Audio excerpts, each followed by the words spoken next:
Flying solo in a large aircraft sounds intimidating to many pilots, especially later in life. Bigger airplane, more systems, more responsibility. But here's the truth most people don't talk about.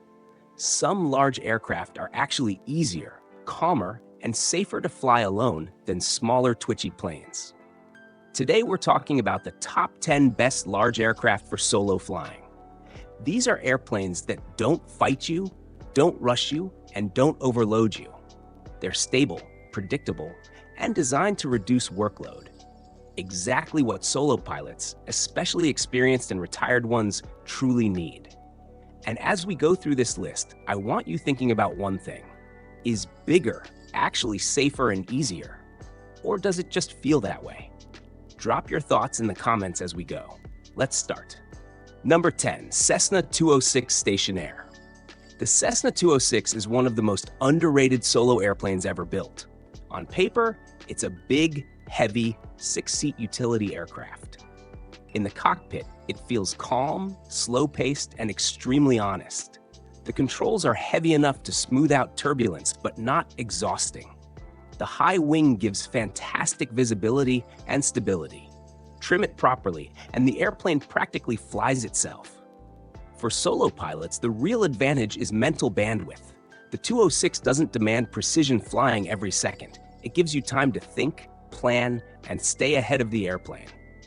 Let me ask you, would you rather fly something that feels alive or something that feels calm and predictable when you're alone?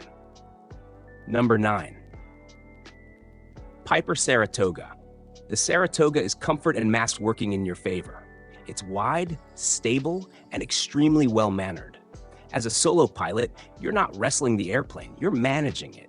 The cabin feels more like a small business aircraft than a GA single. Control harmony is excellent. Landings are forgiving, and the airplane carries momentum smoothly instead of reacting sharply. Yes, it's a lot of airplane, but that mass actually reduces workload when you're alone. The Saratoga doesn't get tossed around easily, and that reduces fatigue. Question for you, does a heavier airplane make you feel more confident or more cautious? Number 8, Beechcraft Bonanza A36. The Bonanza often gets labeled as high performance, but the A36 in particular is a solo pilot's dream when flown conservatively.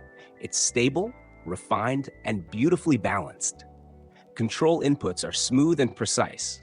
The airplane responds exactly as expected. No surprises. For solo flying, predictability equals safety. The Bonanza rewards experience and calm decision-making, especially from pilots who no longer want to wrestle the airplane. Some say the Bonanza demands respect.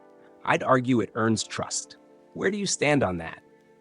Number 7, Diamond DA62. Yes, it's a twin. Yes, it's large. But the DA62 is designed from the ground up to reduce pilot workload, even when flown solo. Modern systems, excellent automation, superb visibility, and incredibly forgiving handling make it surprisingly easy to manage alone. The engines sip fuel, noise levels are low, and the airplane feels stable in almost all conditions. For solo pilots comfortable with modern avionics, the DA62 feels more like a flying office than a workload monster. So here's a controversial thought. Could modern twins actually be less stressful than older singles? Let's discuss. Number 6, Cessna 210 Centurion. The Cessna 210 might be the most perfectly balanced large single ever built for solo flying. Fast, stable, and capable, yet not demanding. Once the gear is up and power is set, the airplane becomes a smooth, long-range cruiser that doesn't require constant babysitting. The 210 excels at high-altitude solo flying, where weather is smoother and the workload actually drops. It's an airplane that lets you think strategically instead of reactively. Would you consider the 210 the peak of traditional GA, or is it already too complex? Number 5, Daher TBM 850/900 series. This might surprise some people, but the TBM is one of the best solo aircraft ever built, if flown within its design philosophy. Everything about the TBM is optimized for single pilot operation. Automation, systems integration, and cockpit layout all exist to reduce workload, not increase it. Yes, it's fast, but speed doesn't equal stress when the airplane is stable, predictable, and properly managed. Here's the question: is speed dangerous, or is poor workload management the real risk? Number 4. Pilatus PC-12. The PC-12 is proof that size doesn't equal difficulty. It's large, powerful, and capable, yet astonishingly calm to fly solo. Pressurization, stability, and slow-speed handling make this airplane feel almost relaxing at altitude. The systems are logical, redundancy is built in, and the airplane forgives small errors. For solo pilots, especially later in life, the PC-12 offers something rare: confidence without pressure. Is this the ultimate solo airplane, or simply too much machine for one pilot? Your thoughts matter here. Number 3. Cirrus Vision Jet SF-50. A jet on a solo list? Absolutely. The Vision Jet is built specifically for single pilot operation. Automation, simplified systems, and intuitive avionics reduce workload dramatically. The real solo advantage is mental comfort. You're flying higher, above weather and smooth air, with a parachute system as a last resort. For some pilots, this is the most stress-free flying they've ever experienced.